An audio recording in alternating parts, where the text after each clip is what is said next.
50 black Range Rovers blocked Burnside Street at 6:47 a.m. Grace Whitfield woke to the rumble of engines that shook her apartment windows. She stumbled to the glass. Her breath caught. Luxury SUVs stretched from her building to the corner. $4.5 million worth of vehicles parked outside a Waitress's studio apartment in Portland's cheapest neighborhood. Neighbors poured into the street in bathrobes and confusion. A man stepped from the lead SUV wearing a suit that cost more than Grace's annual rent. He carried a leather briefcase. His eyes scanned the building until they locked on her third-floor window. 48 hours earlier, Grace had served breakfast to Thomas, the homeless man she'd fed every morning for 47 days straight. Eggs, coffee, toast, $7.23 per meal. She'd spent $340 of her own money. Money she didn't have. Money her manager said she was wasting on a man who'd never repay her. Thomas had disappeared 2 days ago. Grace thought he was dead. She'd cried herself to sleep, believing she'd failed in the way she'd failed everyone else she'd tried to save. The man in the $12,000 suit was Nathan Westbrook, tech billionaire, net worth $4.7 billion. And Thomas, the homeless man Grace fed, was his father. The father Nathan had been searching for across 6 states for 6 years. Grace had no idea. Your support means everything to this channel. Subscribe now to see how 47 breakfasts changed everything. Grace's alarm screamed at 5 in the morning. She slapped to silent. The room was still dark. Her body ached before her feet even hit the floor. 3 years of double shifts had taught her body to hurt first, wake up second. She pulled on her black pants and white shirt, the uniform that made her invisible. Her sneakers were worn through at the heel. She'd been meaning to replace them for 2 months. But her brother's tuition bill had come due. $200 sent to Jacksonville last Tuesday. Her checking account now held $340. The bus to Miller's Corner Diner took 35 minutes. Grace used the time to close her eyes. Not sleep, just rest. She clocked in at 6:15. Derek was already behind the counter, arms crossed. Her manager looked like a man who enjoyed finding fault. "Table 4 needs set up," he said. "No good morning. No hello." Grace nodded. She tied her apron, checked her station, refilled ketchup bottles. The morning routine that didn't require thought. At 7:20, Mr. Patterson came in for his usual coffee and wheat toast. Grace poured his cup, noticed his hand tremor was worse. She watched his left eye. Slight droop, his speech slurred on the word thanks. "Mr. Patterson, have you seen your doctor recently?" Grace kept her voice casual. "Last month." "Why?" "Your hand. Just noticed. Might be worth a checkup." He looked at his trembling fingers, frowned. "Maybe you're right." Grace smiled, moved to the next table. In her locker, tucked inside her first aid kit, was a photo of Marcus, taken 3 months before the stroke, before she couldn't save him. November 4th started with freezing rain, the kind that soaked through jackets and turned Portland sidewalks into mirrors. Grace's shift ended at 2. She walked out the back exit into the alley. That's when she saw him. An old man sat against a brick wall across the street, hunched under the overhang of a closed bookstore. His coat was too thin for the weather. His head was down, but something about his posture caught Grace's attention. The way he sat, straight-backed despite the cold, like her grandfather used to sit, like a man who remembered dignity. Grace stood in the rain, stared at him. Her bus would come in 4 minutes. She turned around, went back inside. "Where are you going?" Derek called. Grace didn't answer. She poured coffee into a to-go cup, made a plate of eggs Benedict. Thomas's Corner Special, $7.23. She paid for it with her own money, carried outside. The man looked up as she approached. His face was weathered, deep lines around his eyes. But those eyes were clear, sharp. "I thought you might be hungry," Grace said. He stared at the plate, then at her. "I appreciate the kindness, miss." His voice surprised her.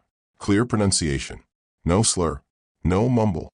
"You don't have to stay out here," Grace said. "You can come inside. Warm up. I'm fine where I am." He took the coffee. His hands were dirty, but his nails were trimmed, clean underneath, and there a faded tan line on his left ring finger, where A wedding band used to sit. What's your name? Grace asked. Thomas. I'm Grace. Thomas nodded, picked up the fork, cut into the eggs with the precision of someone who'd eaten at nicer tables than Miller's Corner Diner. Grace missed her bus, waited 17 minutes for the next one. Thomas was there the next morning. Same spot, same thin coat.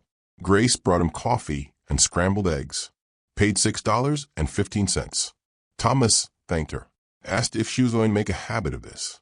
Depends, Grace said. Are you going to make a habit of being here? Probably. Then I probably will too. By day 12, Grace knew fragments of Thomas's story. He'd been an architect, designed buildings in Seattle and Portland. His wife, Sarah, died 6 years ago. Cancer. He had a son somewhere. Refused to say where. Refused to explain why they didn't speak. Derek noticed on day 8. Cornered Grace by the register. This isn't a charity kitchen, he said. You keep feeding that bum, I'm writing you up. I'm paying for it. Grace didn't look at him. Kept counting her tips. You're making the place look bad. Customers don't want to see homeless people hanging around. Brenda Miller spoke up from booth 7. 68 years old. Retired English teacher. A regular for 11 years. That girl's got more heart than this whole city, Brenda said. Her voice carried across the diner. You should be thanking her, not threatening her. Derek's face turned red.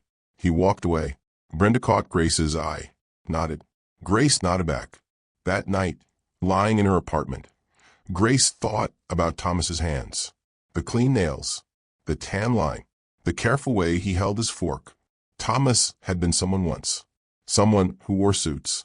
Someone who mattered. Grace decided he still mattered now. Day 19 was colder. 28 degrees with wind that cut through clothes. Grace saw Thomas from the diner window. He was shaking. Not the normal cold shiver. Something worse. She grabbed her coat, rushed outside. Thomas? He looked up. His eyes were glassy, unfocused. Grace knelt down, put her hand on his forehead, burning. She checked his pulse. Rapid, weak. She pulled down his lower eyelid. Pale. She listened to his breathing. Wet, crackling. Pneumonia. Early stage hypothermia. We need to get you to urgent care, Grace said. I'm fine. You're not fine. You have a fever. Your lungs sound terrible. Can't afford doctor. I'll pay for it. Thomas tried to stand. Stumbled. Grace caught him. Supported his weight. He was lighter than he looked. Why do you care? Thomas asked. His voice was rough. Tired. Grace thought about Marcus. About holding his hand in the hospital. About watching him slip away while machines beeped and doctors said there was nothing more they could do. Because someone should, Grace said. The urgent care visit took 3 hours. Thomas had bacterial pneumonia and stage 1 hypothermia. The doctor prescribed antibiotics and rest. The copay was $180. The antibiotics were another $40.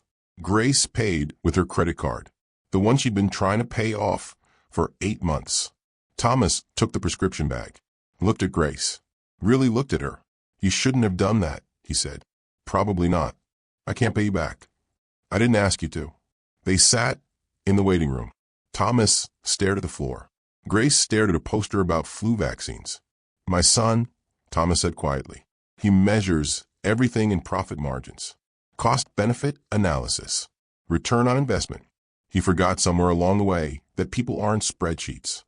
Grace didn't ask questions. Just listen. He tried to save his mother with money. Thomas continued. Through millions at specialists. Experimental treatments. She suffered 6 months longer than she should have. Because he couldn't accept limits. Thomas stood, steadied himself. Thank you, Grace. Grace's rent was due November 23rd. $1,240. Her checking account held $110. She'd spent $180 on Thomas's urgent care. Another $40 on his antibiotics. $136 on 11 breakfasts over 19 days. Her tips had been down all month. The lunch rush had been slow. Grace sat at her kitchen table, stared at her bank statement, did the math 3 times. It didn't change.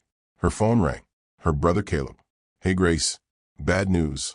My professor changed the textbook for next semester. I need another one under $20 by Friday or I can't access the online materials. Grace closed her eyes. I'll see what I can do. You're the best. Love you. Love you too. Grace hung up, opened her laptop, searched for weekend catering jobs. Found one. Saturday and Sunday. Sheraton Hotel downtown. Wedding receptions. $16 an hour. 10-hour shifts both days. She applied. Got hired within an hour. Her feet already hurt. Her back already ached. But she'd sleep Sunday night. Figure out rent Monday morning. Thomas needed breakfast. Caleb needed textbooks.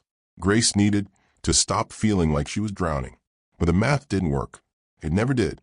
On day 23, a businessman in a Tesla asked Grace why she wasted time on that homeless guy. Grace wiped down his table, kept her voice level. He's a person. He needs to eat. There are shelters for that. You're enabling him. Grace picked up his plate. He'd left half his pancakes. $12 meal. Barely touched. Enjoy your day, sir.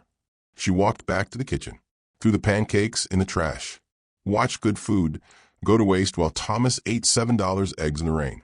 Brenda stopped her at the coffee station. Don't listen to them. What you're doing matters. Grace wasn't sure she believed that anymore. But the next morning, she brought Thomas his coffee anyway. If you've ever helped someone everyone else ignored, subscribe. This story is for you. Day 28, Tuesday morning. Grace was refilling coffee when she heard the voice. I can't believe you're still doing this. She turned. Connor Wright, tech worker, came in 3 times a week. Always ordered the same overpriced smoothie. Always tipped exactly 10%. He nodded toward the window, toward Thomas sitting outside with his morning coffee. Doing what? Grace asked. Feeding him. You know you're making it worse, right? Grace set down the coffee pot. Making what worse? Homelessness. People like him need tough love, not handouts. Connor crossed his arms, spoke louder. Other customers looked over. You think you're helping, but you're enabling destructive behavior. Grace felt heat rise in her face. She kept her voice quiet, steady. He needs breakfast. I can provide breakfast. He needs to get a job.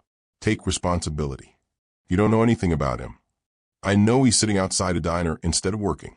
I know people like you keep him there with your performative charity. The words hit harder than Grace expected. Performative. Like her kindness was fake. Like she was doing it for attention. It's not charity, Grace said. It's just being human. Connor laughed. Actually laughed. Human, right? How much have you spent on him? How much of your own money? Grace didn't answer. That's what I thought. Connor picked up his phone, took a photo through the window. Thomas sitting with his coffee cup. Grace visible in the reflection. What are you doing? Grace asked, showing people the problem with this neighborhood. Connor was already typing. We pay good money to live here. We shouldn't have to step over homeless people to get our coffee. He posted it. Grace watched him tag it. Performative poverty tourism at Miller's Corner Diner. Connor left. Grace stood frozen. Felt every eye in the diner on her. Her phone buzzed in her pocket. Once. Twice. 7 times.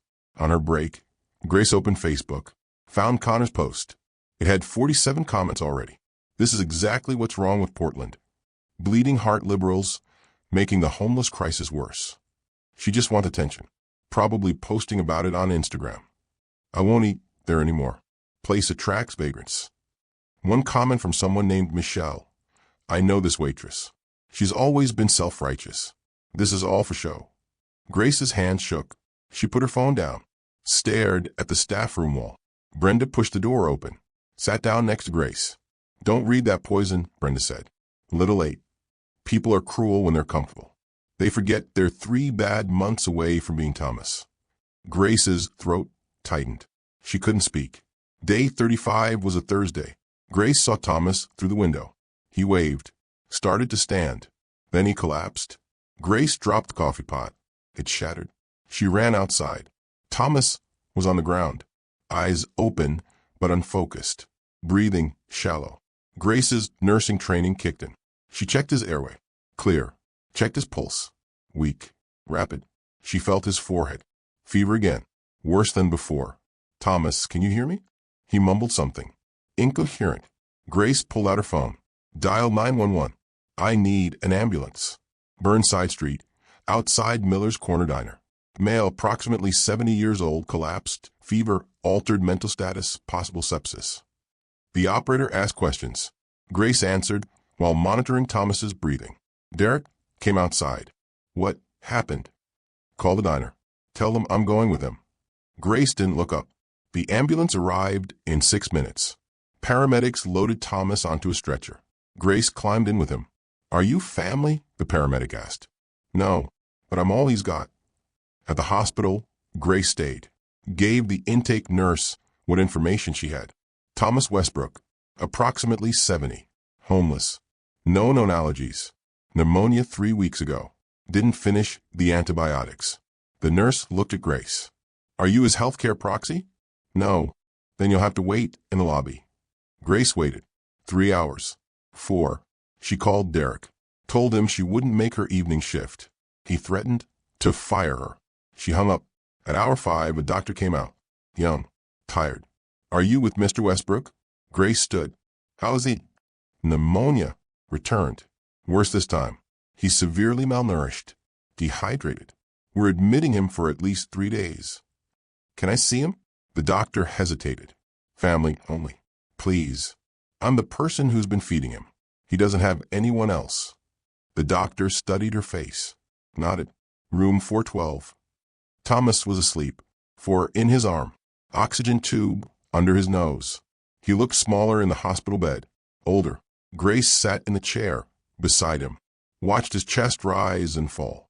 He woke up around midnight. Saw Grace. Frowned. You're still here.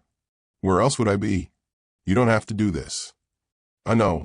Thomas closed his eyes. My son, Nathan. He founded a company. Cascade Technologies. Worth billions now. Grace listened. After Sarah died, he tried everything. Every treatment. Every specialist.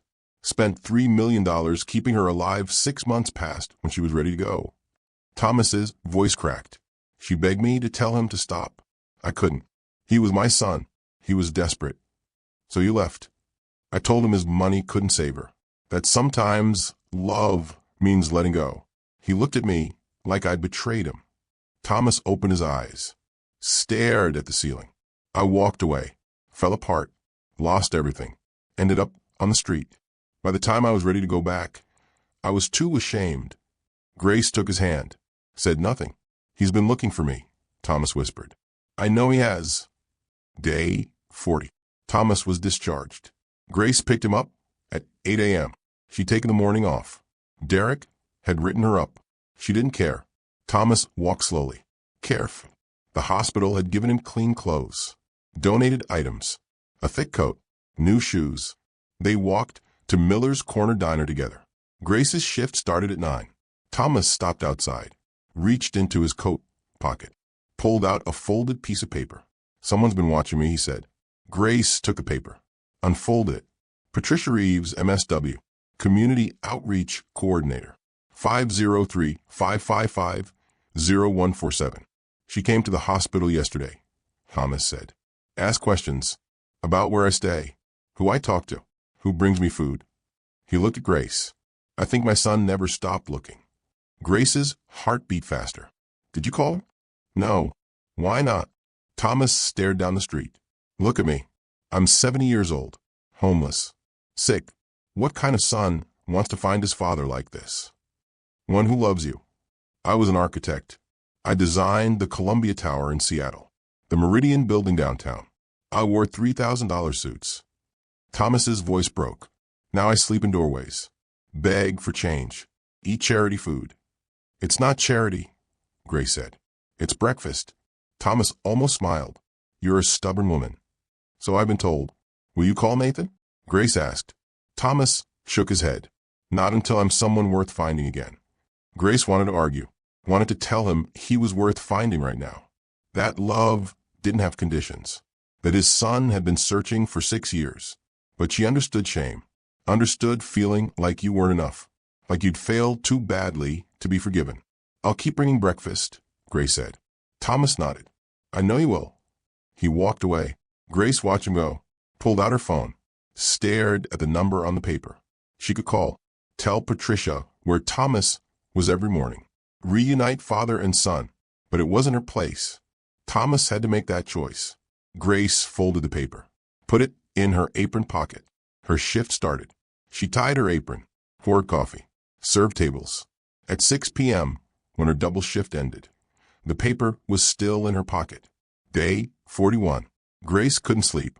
At 2 a.m., she gave up, opened her laptop, typed Nathan Westbrook. Articles loaded. Photos. News stories. Tech billionaire continues search for missing father.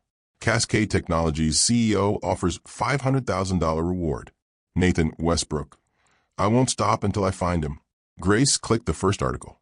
Read about Nathan's 6-year search. Private investigators. Ads in newspapers. Visits to homeless shelters across 5 states. A dedicated tip line. A photo of Thomas from 2019. Before the streets. Clean-shaven. Wearing a suit. Smiling. Grace stared at the number. $500,000 reward. She could call. Right now. One phone call. She'd have Nathan's attention in 30 seconds. Could tell him his father was alive. Was at Miller's Corner Diner every morning at 6 a.m. $500,000. Grace thought about her rent. $1,240 due in 3 days. She was still $890 short. She thought about her credit card.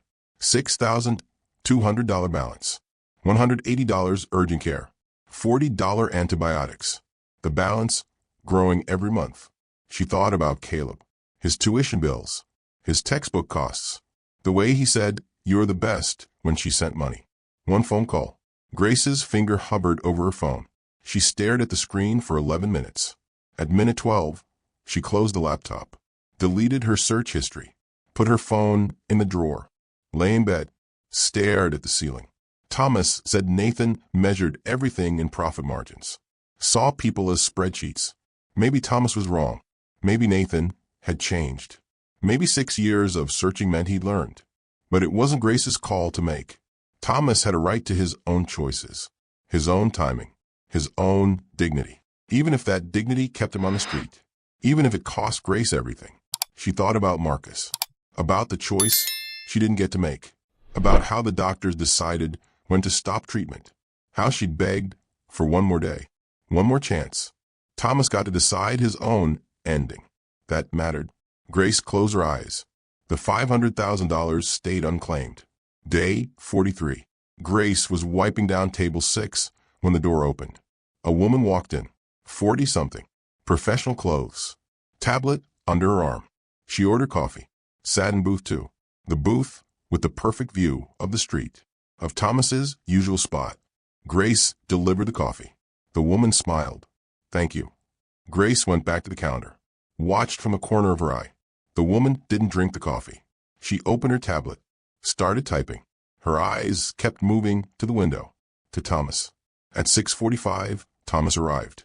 Sat in his usual spot. The woman's fingers moved faster across the screen. Grace brought Thomas's breakfast. Eggs. Toast. Coffee. He thanked her. When Grace came back inside, the woman was taking photos. Not obvious ones. Casual shots. Like she was photographing her coffee. But the angle was wrong. The lens was aimed at Thomas. Grace walked to booth 2. Can I get you anything else? The woman looked up. Something in her expression shifted. Recognition. No, thank you. Just a check. She paid cash. Left a $10 tip on a $3 coffee. Walked out. Grace watched her go. Watched her walk to a silver Prius parked across the street. Watched her sit in the car for 15 minutes. Typing on her tablet. Thomas noticed. Looked at the car. Looked at Grace. He knew. Grace came outside during her break. Who was she? Patricia Reeves, the social worker. Thomas sipped his coffee. She's been watching for 3 weeks. Making reports. Reports to who? Thomas didn't answer. But they both knew. You could talk to her.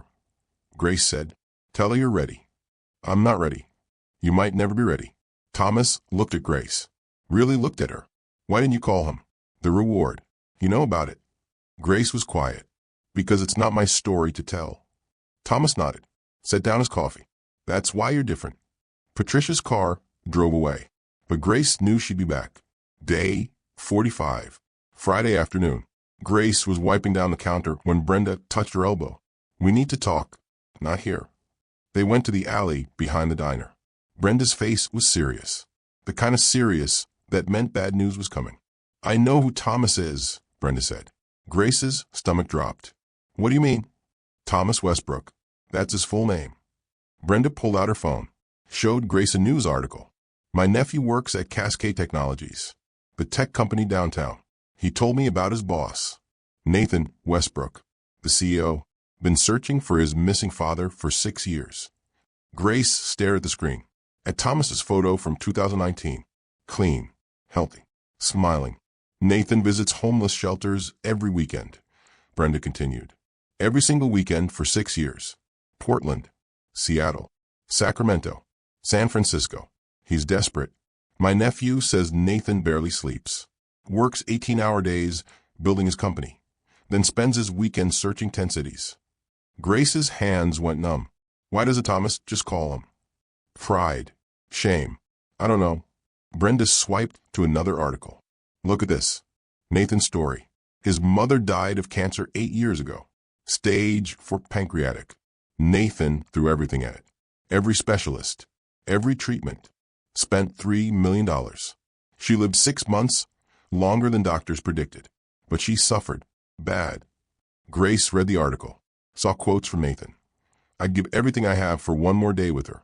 Money means nothing if you can't save the people you love." "Thomas blamed him," Grace whispered. "Said Nathan couldn't accept limits. Maybe they were both right. Maybe they were both wrong." Brenda put her phone away. "Nathan built Cascade Technologies after she died. Turned his grief into something productive. The company's worth $4.7 billion now. But my nephew says Nathan would trade it all to find his father. Says Nathan keeps Thomas's office exactly how it was. Won't let anyone touch it." Grace leaned against the brick wall. Her legs felt weak. "Thomas sits outside this diner every morning because he's punishing himself," Brenda said. "And Nathan searches every shelter because he's punishing himself. 2 men drowning in guilt, both too stubborn to reach out." "Why are you telling me this?" "Because you're feeding him. You're keeping him alive. And I think that matters more than you know." Grace thought about the $500,000 reward, about how she deleted her search history, about the choice she'd made not to call. "I'm not going to tell Nathan," Grace said. "I know you're not. That's why I'm telling you." Brenda squeezed Grace's shoulder. "You're a good person, Grace. Better than most. Don't let people like Connor make you doubt that." They went back inside. Grace served tables, poured coffee, took orders, but her mind was somewhere else. Thomas had a son who loved him, a son who'd been searching for 6 years, a son who'd give billions just to know his father was alive. And Thomas sat in the rain eating $7 breakfast because he was too ashamed to go home. Grace understood shame, understood feeling like you'd failed too badly to deserve forgiveness. But she also understood love, and Nathan's love was still there, waiting, 6 years strong. That had to count for something. Day 45 continued. Derek called Grace into his office at 3 p.m.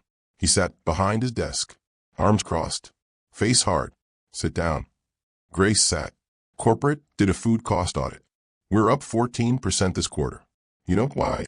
Grace said nothing. "Because you've been giving away free meals. Every single day for 6 weeks. $7 here, $6 there. Adds up. I've been paying for them." "Not always. I've checked the receipts. Some days you comp them. Some days you forget to ring them up. Some days you pay. It's inconsistent. Corporate doesn't like inconsistent."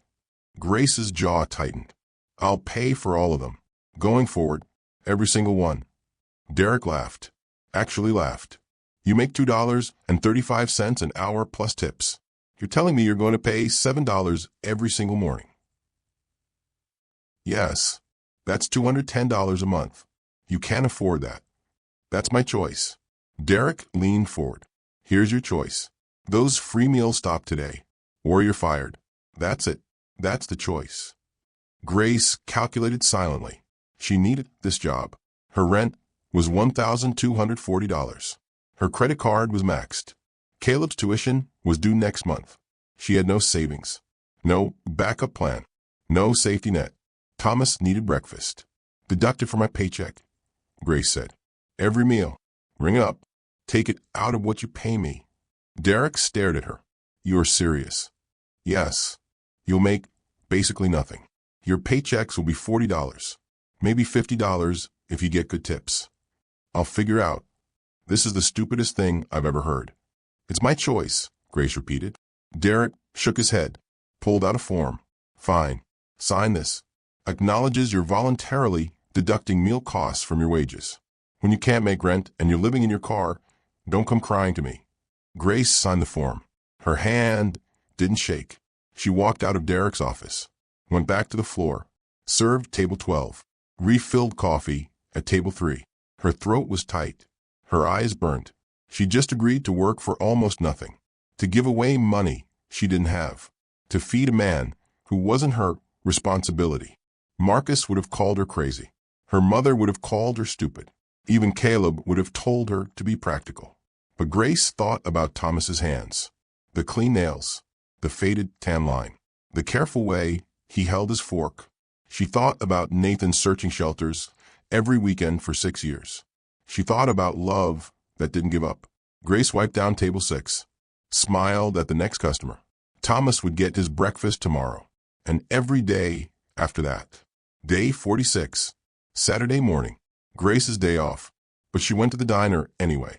Brought Thomas his breakfast at 6 a.m. They sat together outside. The cold bit through Grace's jacket. You don't have to do this on your day off, Thomas said. I wanted to. Thomas sipped his coffee, stared down Burnside Street. I was homeless before. Did I tell you that? No. In my 20s, right after college. Architecture degree and no job. Recession hit. Couldn't find work. Lost my apartment. Lived in my car for 8 months. Then the car got repossessed. Grace listened. Didn't interrupt. I slept in parks. Under bridges. Ate from trash cans. Thought I'd die that way. Thomas's voice was quiet. Steady. Then I met Sarah.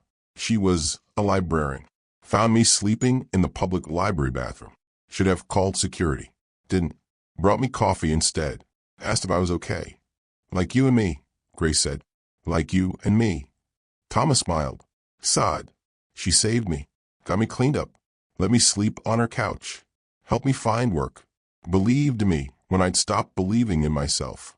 We got married 2 years later. She sounds wonderful. She was. Thomas's eyes filled. He blinked. When she got sick, Nathan tried everything. Every treatment. Every specialist. Flying her across the country. Clinical trials.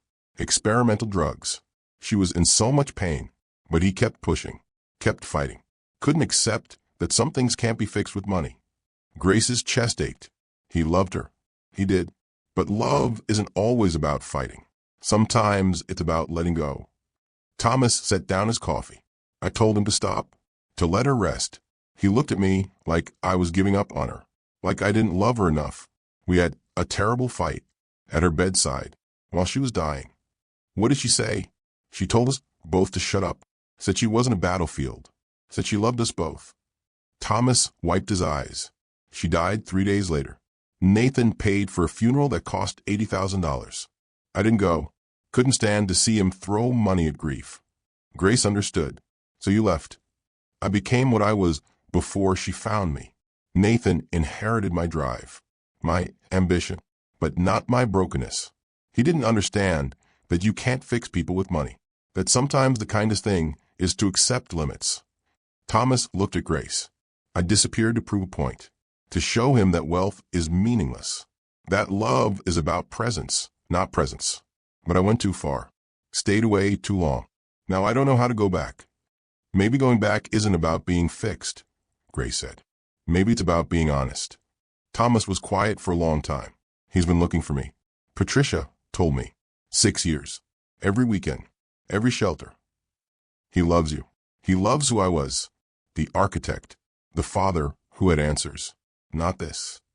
Thomas gestured at himself. At the thin coat. The worn shoes. Not the man who gave up. He didn't give up. You're still here. Because of you. Grace shook her head.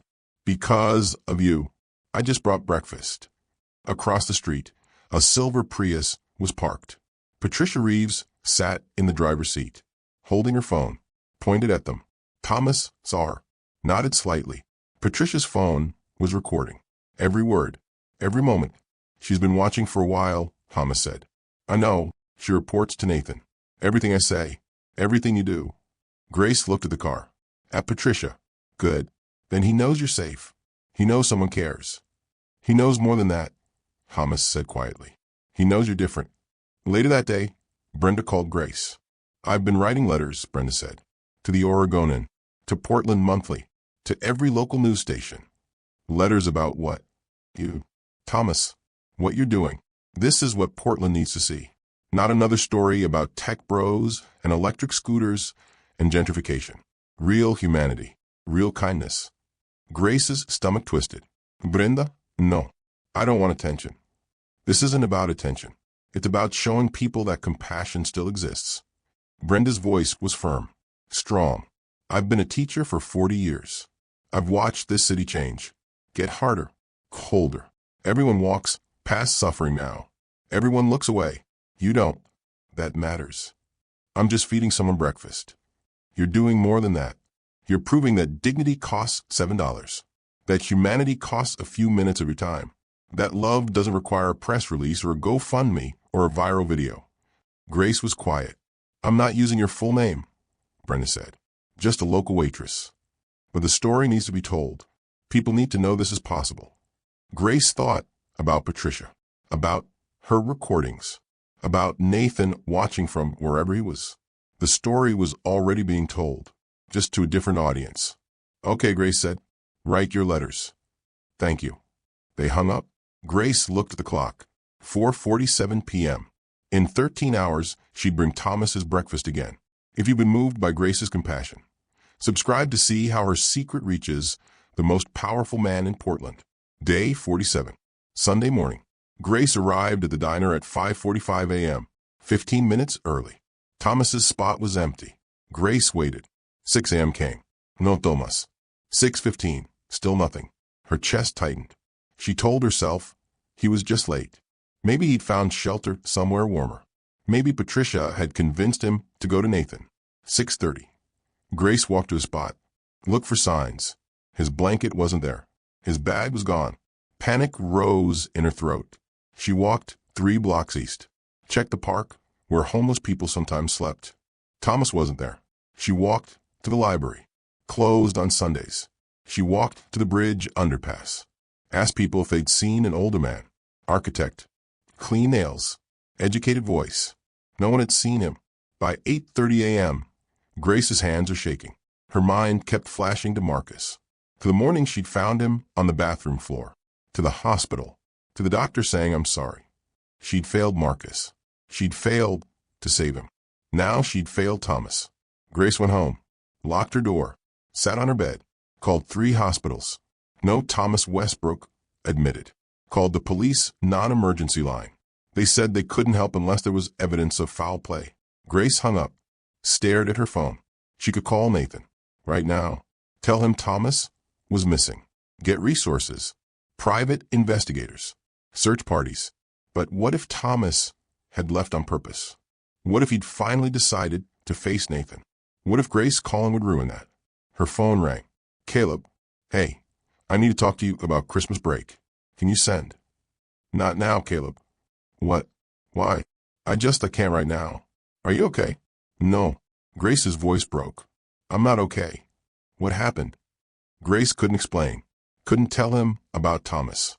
About the breakfast. About the money she'd been spending. About any of it. I'm Fina. I'll call you later. She hung up. Felt immediately guilty. Caleb didn't deserve that. Grace lay down. Closed her eyes. Saw Thomas's face. Saw Marcus's face. Both of them slipping away while she stood helpless. She cried. Hard. The kind of crying that made her chest hurt. At some point, she fell asleep. When she woke up, it was dark outside. 7:18 p.m. She'd missed her entire day. Slept through grief. Through fear. Through the crushing weight of failure. Grace got up. Splashed water on her face. Looked at herself in the mirror. Tomorrow she'd search again. She'd find Thomas. She had to, because losing someone else wasn't an option. Day 48. Monday morning. Grace woke up at 4 a.m. Couldn't go back to sleep. Thomas was still missing. She got dressed, skipped breakfast. Her stomach was too twisted to eat. At the diner, Derek took one look at her. You look terrible. I'm fine. You're not working the floor looking like that. You'll scare customers. Take inventory and back. Grace didn't argue. Went to the storage room, counted cans, checked expiration dates, tried to keep her hands busy. Her phone rang. Caleb, look, about yesterday. I need another $150. The lab fee went up. Something snapped inside Grace. I don't have $150. What do you mean? You always. I don't have it, Caleb. I'm broke. I'm beyond broke. I can't keep doing this. Silence. Then, well, okay. I didn't know it was that bad. It is that bad. Why didn't you tell me? Grace's throat closed, because telling him meant admitting she'd been spending her money on a homeless man instead of her brother. Meant admitting she'd made choices that didn't make sense. Meant admitting she was drowning. I'll figure it out, Grace said. Her voice was cold, flat. I always do. She hung up. Guilt crashed over her immediately.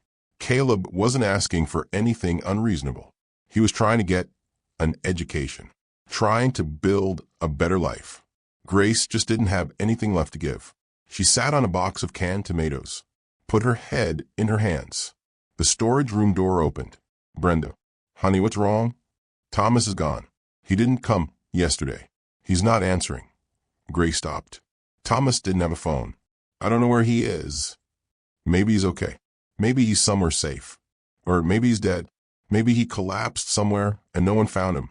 Maybe he's in a ditch or under a bridge or... Grace couldn't finish. Brenda sat down next to her, put an arm around her shoulders. This isn't about Thomas, Brenda said quietly. Yes, it is. No, this is about Marcus. Grace froze. I know about him. You keep his photo in your locker. I've seen you look at it when you think no one's watching.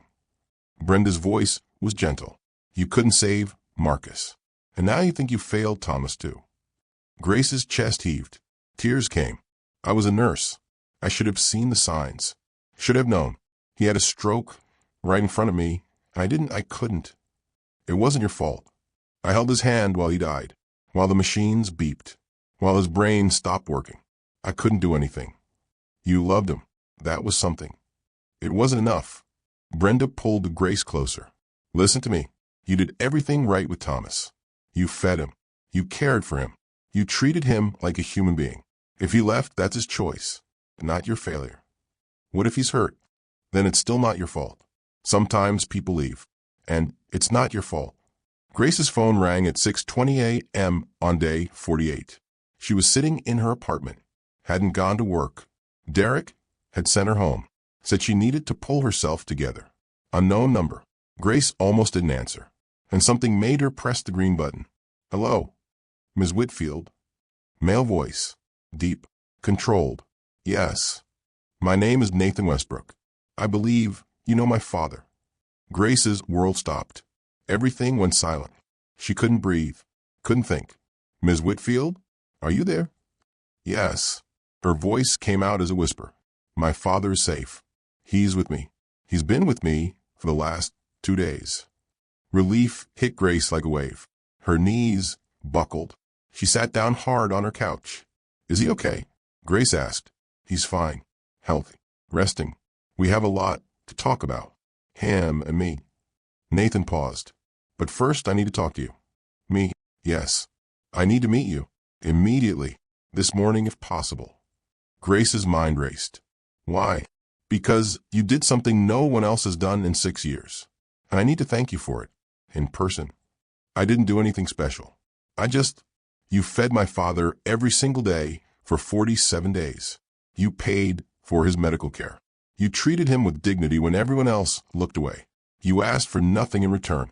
You refused a $500,000 reward even though you desperately needed the money. Nathan's voice cracked slightly. Ms. Whitfield, you gave my father what I couldn't. I need to meet the person who did that. Grace was crying. She didn't know when she'd started. How do you know all that? Patricia Reeves, my social worker. She's been documenting everything for 2 months. Every breakfast, every conversation, every moment. Thomas knew. Yes. He contacted me 2 months ago through Patricia. After 6 years of silence. Said he had one condition before he'd see me. What condition? That I prove people could still show genuine kindness. That compassion, without expectation of reward, still existed. He chose Portland's Burnside district. Sat outside your diner for 53 days. 53 days, Ms. Whitfield. Do you know how many people walked past him? Grace couldn't speak. Thousands. Thousands of people. Some gave him change. Some gave him food. But only one person. Only you saw him as a human being. Only you showed up every single day. Only you cared. I didn't know who he was. I know. That's the point. That's why you passed. Passed what? The test. You're the only person in 6 years who passed my father's test. Nathan continued, his voice steady, professional. But Grace heard emotion underneath. 2 months ago, Patricia called me, said she had information about my father. I flew to Portland within 3 hours. She showed me video, photos, recordings. Thomas sitting outside Miller's Corner Diner. You bringing him breakfast. Grace listened. Her heart pounded. Thomas had contacted Patricia 6 weeks earlier. Said he was ready to talk to me, but not yet. First, he needed to know if the world still had people like his wife Sarah in it. People who helped without cameras, without social media posts, without expectation of reward. He told me about Sarah, Grace said quietly. Then, you know, she saved him. When he was young, homeless, hopeless, she showed him kindness when no one else did. That's what made him who he became. That's what allowed him to build a career, a life, a family. Nathan's voice tightened. After she died, he thought that kind of kindness died with her. He thought the world had become too cynical, too transactional. So he tested it. Yes, he sat outside your diner for 53 days. Patricia watched, documented, reported to me daily. Most people ignored him completely, some through change. A few bought him food once and never came back. Connor Wright took his photo and mocked him online. Grace winced. But you showed up every single morning. You paid from your own pocket, even when you couldn't afford it. You took him to urgent care. You stood up to your manager. You protected him. Nathan paused. Patricia sent me a recording from day 46. Do you remember what you said? Grace thought back. Maybe going back isn't about being fixed. Maybe it's about being honest. Yes, those words broke something in him. He called me that night. First time I'd heard his voice in 6 years. Grace's tears came harder. He told me about you, about every conversation, every breakfast, every moment of dignity you'd given him. He said you reminded him of Sarah, of what kindness actually looks like. Nathan's voice cracked. You gave my father a reason to come home, not because you fixed him, but because you proved the world still has people worth coming home to. Where is he now? My house, in the West Hills. He's been here 2 days. We've been talking, really talking, about Mom, about grief, about the mistakes we both made. I'm glad, Grace said, and she meant it. He wants to see you, to thank you. And Nathan stopped, collected himself. I'm sending transportation tomorrow morning, 6:47 a.m. Please don't refuse. This matters. To both of us. Grace was quiet for a long moment. I didn't do this for a reward, she finally said. I know. I fed Thomas because he needed food, because it was right, not because... I know, Nathan said again. That's exactly why you're the only person in 6 years who passed. That's why my father is willing to see me again, because you proved that kindness without agenda still exists. Grace wiped her eyes. What kind of transportation? I'll send a car. One car. Not a spectacle. Someone to pick you up and bring you to my house. Your father said you measure everything in profit margins. Nathan laughed. Bitter. He was right. I did. I built Cascade Technologies by optimizing every decision, every investment, every relationship. I treated human connections like business transactions. He paused. Watching you care for my father taught me how wrong I was. Patricia's reports, the videos, every single day. You showed up. You optimized nothing. You asked for nothing. You just loved. I didn't love him. I barely knew him. You loved him anyway. That's what love actually is. Grace thought about Marcus. about holding his hand, about the machines beeping, about love that couldn't save him but showed up anyway. "What time tomorrow?" she asked. 6:47 a.m. "I'll send the car to your apartment." 47 minutes past the hour. "For the 47 days you fed my father." That's very precise. I'm still learning to be less transactional. This might take a while. Grace almost smiled. "Okay." 6:47 a.m. "Thank you, Ms. Whitfield. Call me Grace." "Thank you, Grace. My father is alive because of you.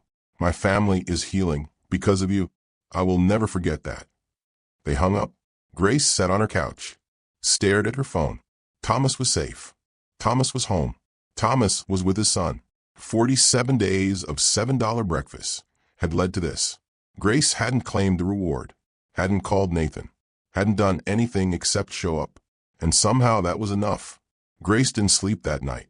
She lay in bed, replayed every conversation with Thomas, every breakfast, every moment. She thought about day 2 when he'd asked if she was going to make a habit of this. She thought about day 19 when he'd asked why she cared. She thought about day 46 when he'd said she reminded him of Sarah. She hadn't known any of it mattered. Hadn't known someone was watching. Hadn't known it would lead anywhere. She'd just done it because it was right. Grace got up at 4 a.m., took shower, put on clean jeans and her nicest sweater, the blue one Caleb had given her for Christmas 3 years ago. She didn't know what to expect. A thank you, probably. Maybe breakfast. Maybe a check to reimburse her $340. She didn't want reimbursement. The money wasn't the point.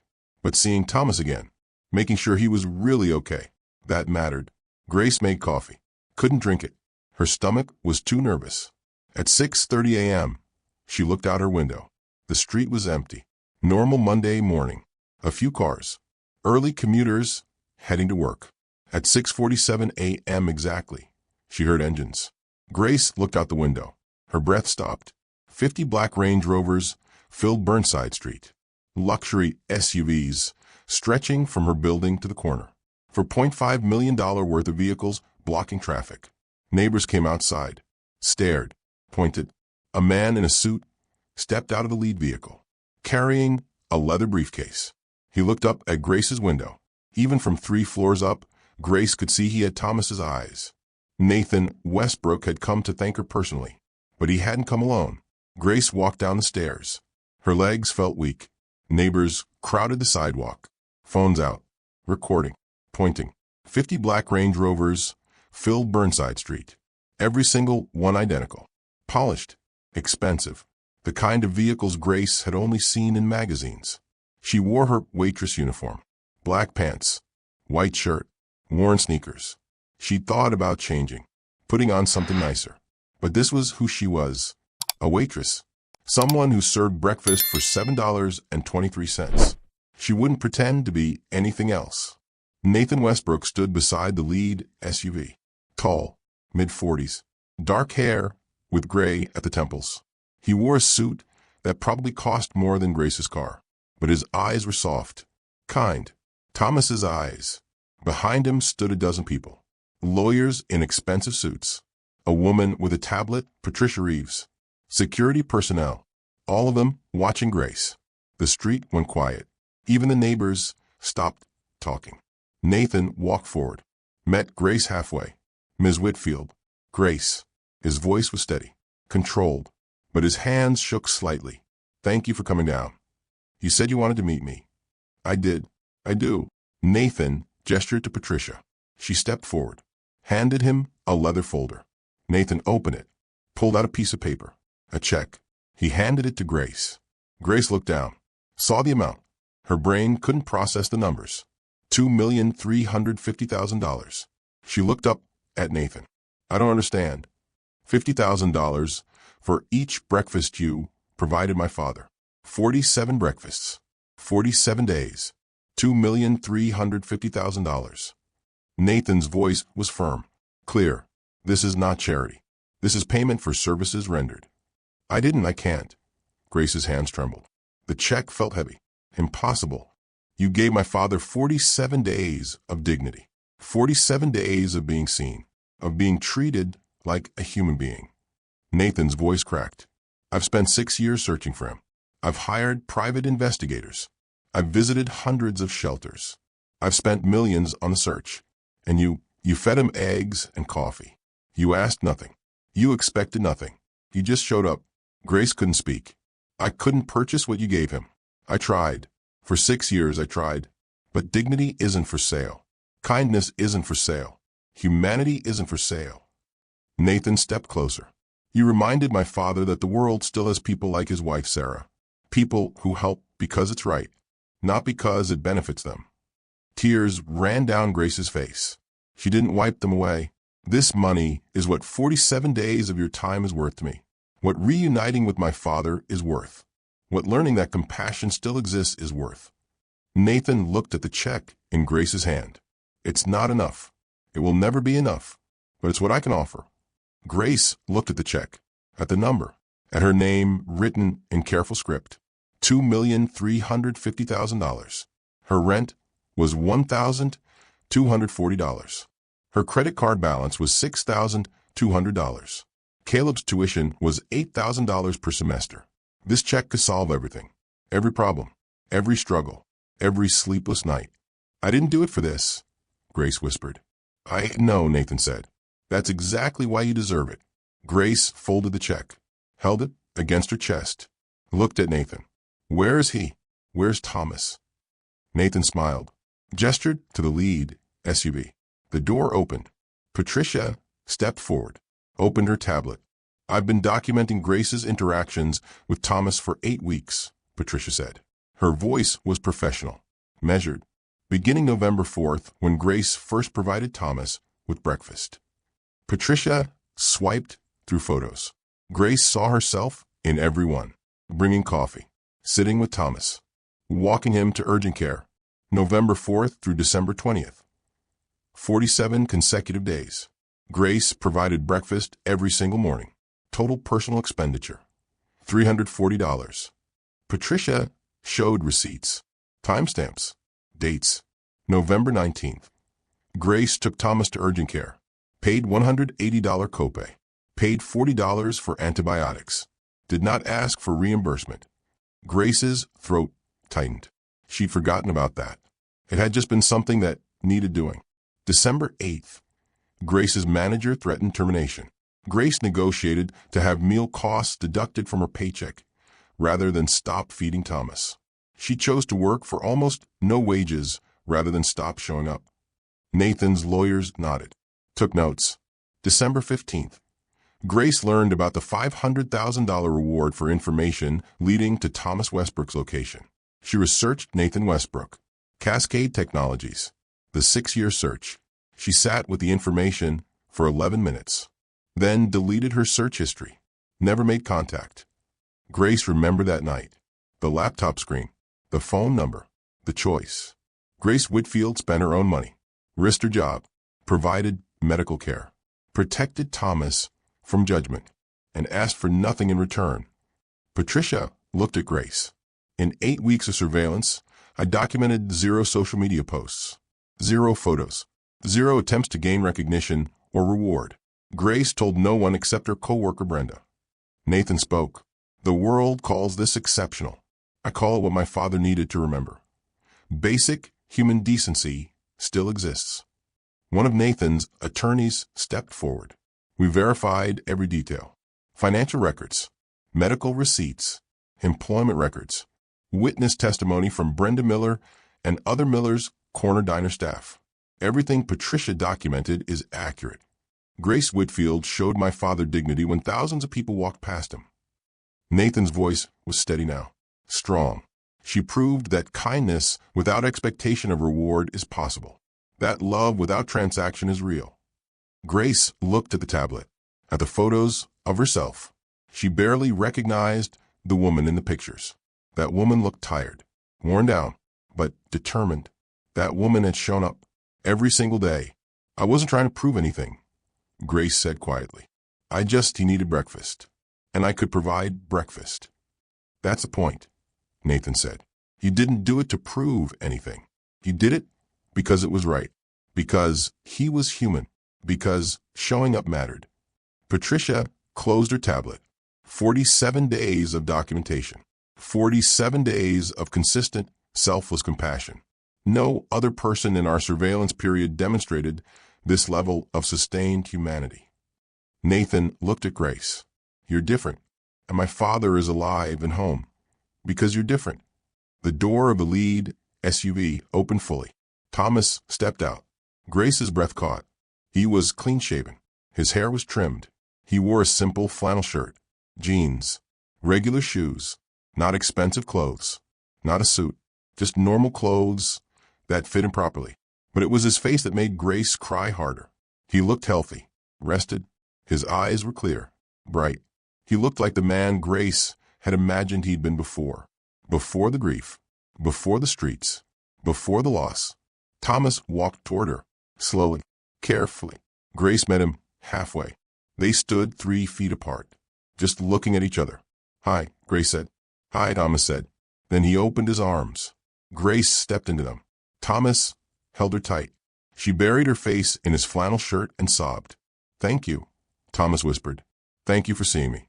Grace couldn't speak, just held on. You reminded me who I was before the architecture, before the money, before the grief. Thomas's voice was thick with emotion. You saw a person, not a homeless man, not a project, not a redemption story, just a person who needed breakfast. Grace pulled back, looked at his face. You were always a person, always. Not to most people. Most people looked through me, like I was invisible. Thomas smiled, sad, but genuine. But not you. You looked at me, really looked, every single morning. I'm glad you're home, Grace said. Me too. Thomas glanced at Nathan, at his son, standing 20 feet away. My son and I have a lot of work to do, a lot of conversations, a lot of healing. You'll get there. We will, because you showed me it's possible. You showed me that people still show up, still care, still love without conditions. Thomas squeezed Grace's hands. Those 47 breakfasts saved my life. Not because I needed the food, because I needed to know humanity still existed. Grace wiped her eyes. It does. It always did. I know that now. Because of you.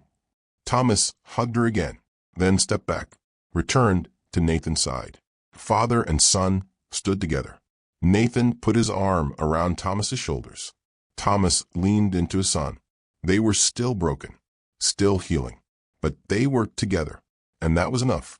Nathan cleared his throat, addressed the crowd of neighbors. The phone's recording. Grace standing in her waitress uniform. Grace Whitfield provided my father with 47 days of dignity, but her impact extends far beyond those 47 days. Nathan pulled out a document. Grace has $47,000 in student loans. As of this morning, those loans are paid in full. Grace's legs almost buckled. $47,000. Just like that. Grace's brother Caleb is attending community college. His full tuition for the next 3 years is now funded. $38,000. Grace thought of Caleb, of his calls asking for book money, of her guilt for snapping at him. She'd have to call him, explain everything. Miller's Corner Diner, where Grace works, has been purchased. It will be transferred to Brenda Miller and Grace Whitfield as co-owners. Derek Patterson has been offered a severance package and will no longer be employed there. Brenda was in the crowd. Grace heard her gasp, saw her cover her mouth with her hands. Grace's rent will be covered for the next 5 years. $74,400. Grace couldn't process the numbers anymore. They were too big, too impossible. Additionally, the Nathan and Sarah Westbrook Foundation will be established with an initial endowment of $50 million. The foundation will provide housing assistance, medical care, and employment services to Portland's homeless population. Grace will serve as executive director if she chooses to accept the position. The street erupted. Neighbors cheered. Phones flashed. Someone started clapping. Grace stood in the center of it all, holding a check for $2,350,000. Her student loans paid. Her brother's education funded. A diner to co-own. Rent covered for 5 years. 47 breakfasts had led to this. $340 had turned into millions. Kindness without expectation had been rewarded beyond imagination. Nathan stepped closer to Grace, lowered his voice, so only she could hear. You don't have to accept any of this. The check, the job, any of it. His eyes were sincere, honest. But I hope you do, because the work you've been doing, showing up, seeing people, caring without conditions, the world needs more of that. And I want to help you do it on a larger scale. Grace looked at Thomas, at the man she'd fed for 47 days, the man who taught her that showing up mattered, that dignity was worth $7.23, that humanity was worth protecting. I'll think about it, Grace said. That's all I ask. Nathan handed her a business card. My personal number. Call anytime. For anything. Your family now. Whether you take the job or not. Whether you cash the check or not. You gave me my father back. That makes you family. Grace took the card. Nodded. The SUVs began to pull away. One by one.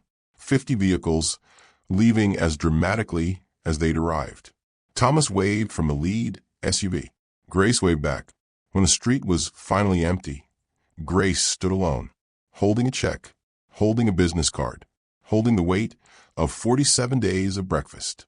Brenda appeared beside her. Did that really just happen? I think so, Grace whispered. You fed a homeless man. Yeah. And a billionaire just gave you millions of dollars. Yeah. Grace Whitfield, you're extraordinary. I just brought breakfast. If this story moved you, subscribe. We share 3 new stories weekly of ordinary people who proved kindness always matters. 6 months later, the sign above the door read Thomas's Table. Fresh paint, new lettering, the same old diner, but different. Grace wiped down the counter. It was 2 p.m. on a Tuesday. The lunch rush had just ended. Table 7 needs water, Brenda called from the kitchen. Grace smiled, grabbed a pitcher, walked to table 7. An older woman sat there, counting change, embarrassed. How much do you have? Grace asked gently. $3.40. Is that enough for soup? Soup and a sandwich, Grace said, and pie for dessert. The woman's eyes filled. I can't pay for all that. You pay what you can. That's how we work here. Thomas's Table operated on a pay-what-you-can model. Some people paid full price. Some paid nothing. It balanced out. Mostly, Grace spent 3 days a week at the diner. The other days, she worked at the Nathan and Sarah Westbrook Foundation, managing $50 million in homeless services, housing assistance, medical care, job training. It was overwhelming, important, exhausting, fulfilling. Thomas volunteered at the diner every Thursday, served coffee, talked to customers, shared his story with people who needed hope. Nathan visited once a month. Always ordered eggs Benedict, always left a $100 tip, always spent an hour talking to Thomas. Father and son, still healing, still learning, still building. Grace had cashed the check, paid off her debts, set up a trust for Caleb, donated $500,000 to Portland homeless shelters, put the rest in savings. She still worked at the diner, still served tables, still brought people coffee, because showing up mattered, not for rewards. Not for recognition, just because it was right. The woman at table 7 ate her soup slowly, savoring every bite. Grace refilled her water, asked if she needed anything else. No, the woman said. This is perfect. Thank you. You're welcome. Perfect. That's what kindness looked like. Simple. Ordinary. Perfect. Grace got home at 7 p.m., exhausted. Her feet ached, but it was good aching. Purposeful aching. She made tea, sat at her kitchen table. An envelope sat on the counter, had been sitting there for 3 weeks. The return address said Oregon State, a town 3 hours south. The handwriting was unfamiliar, but the name wasn't. Catherine Parker, Marcus's mother. Grace hadn't seen Catherine since Marcus's funeral. Catherine had disappeared, stopped answering calls, moved away, vanished into grief. Now she'd sent a letter. Grace picked up the envelope, held it, put it back down. Some healing took time. Some conversations couldn't be rushed. Maybe tomorrow she'd open it. Maybe next week. Maybe next month. Marcus's photo sat on her bookshelf, smiling, alive, frozen in a moment before loss. Grace looked at it. I'm getting there, she whispered, slowly. But I'm getting there. The envelope would wait. Thursday morning. Grace arrived at Thomas's Table at 5:30 a.m. Miguel was already there. New server. 22 years old. Working his way through Portland State. At 6:15, a woman came in. Young. Maybe 25. She had a toddler on her hip. Both looked exhausted. Hungry. Miguel seated them. Brought the menus. Grace watched from the kitchen. Saw Miguel pour coffee. Saw him bring crayons for the toddler.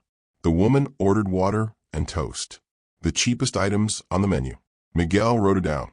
Then added eggs, bacon, orange juice for the child. I didn't order that, the woman said. On the house, Miguel said. Grace walked over. Pulled Miguel aside. Did you ring that up? Not yet. I was going to pay for it. Grace smiled. Pulled out her wallet. I've got it, but good instinct. You do this too? Every day. Kindness doesn't need permission. Miguel grinned. Went back to his table. Grace watched him work. Watched him see people. Watched him show up. The cycle continued. Grace stood outside Thomas's table at 5:45 a.m. The exact time she'd first seen Thomas 6 months ago. Sunrise broke over Portland. Orange and pink across the sky. The city waking up. People starting their days. She'd learned something important. The people you help aren't projects, aren't tests, aren't redemption stories. They're humans. They need breakfast. They need dignity. They need someone to show up. That's enough reason. That's the only reason that matters. Thank you for watching Grace's story. Subscribe for 3 weekly stories of dignity, kindness, and unexpected justice. You never know who's watching your compassion.